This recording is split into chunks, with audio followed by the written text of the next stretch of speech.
අපි ඉංග්‍රීසියෙන් කතා කරමු ලියමු. Let's speak and write English. 40 වෙනි පාඩම. Lesson 40.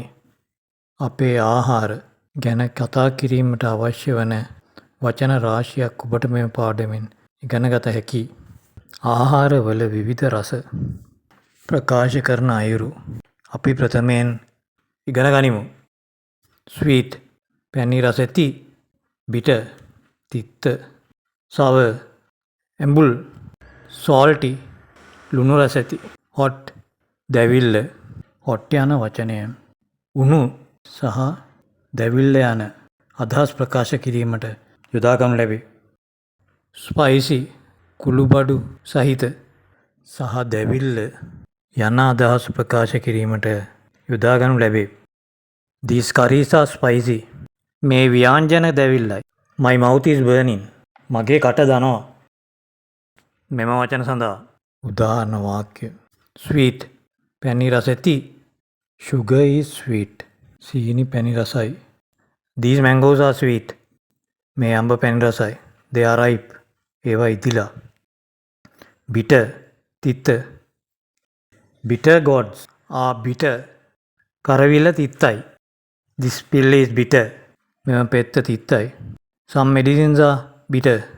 සමහර බෙහෙත් වර්ග තිත්තයි. sour ඇඹුල්.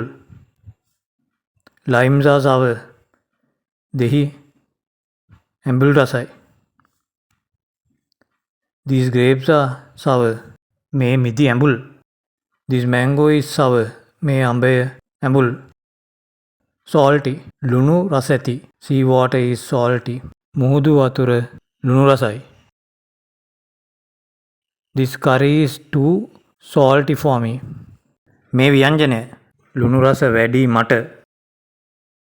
hot යන වචනය උණුයි සහ දැවිල්ලයි යන අදහස් ප්‍රකාශ කිරීමට යොදා ගනු ලැබේ. This curry is still hot. මේ ව්‍යංජනය තාම උණුයි. This curry is too hot for me.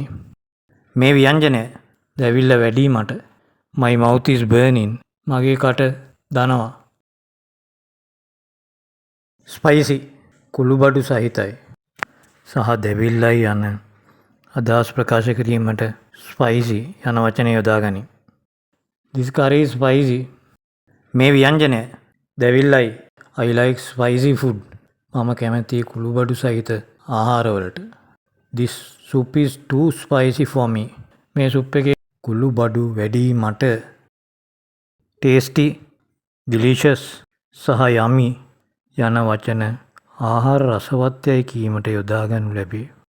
tasty රසවත්. This soup is very tasty. මේ සුප් එක හුඟක් රසවත්. These cookies are tasty. මේ cookies රසවත්. delicious හුඟක් රසවත්.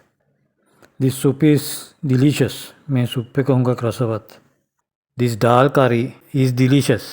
මේ පරිප්පු ව්‍යංජනය හුඟක් රසවත්.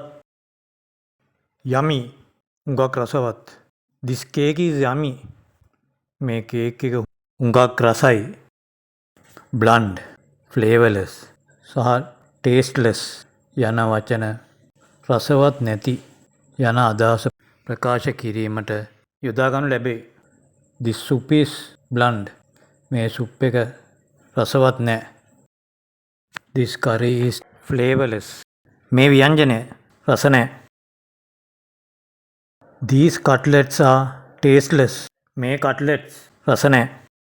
මෙම පාඩමේ ඇති ඔබට අවශ්‍ය කරුණු ලියාගෙන පාඩම් කරගෙන සුදුසු අවස්ථාවලදී යොදා ගන්න. අපි ඊළඟ පාඩමේදී නැවත හමු වෙමු.